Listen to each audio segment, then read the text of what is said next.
అమ్మాయి ఈరోజు సండే కదా, నువ్వు వచ్చేసరికి మంచిగా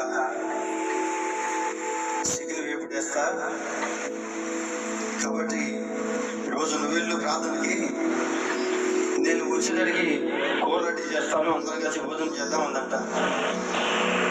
అంటే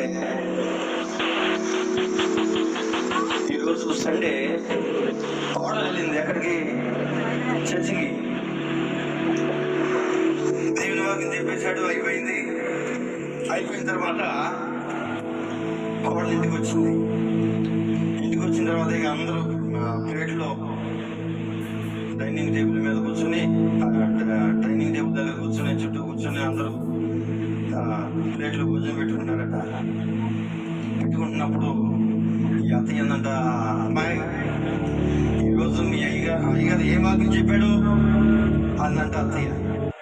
అంటే ఈ కోళ్ళు అందంట, అతయ్యో మీ అయ్యగారు గసగసాల గురించి వాక్యం చెప్పాడు అందంట. దేని గురించి అంట?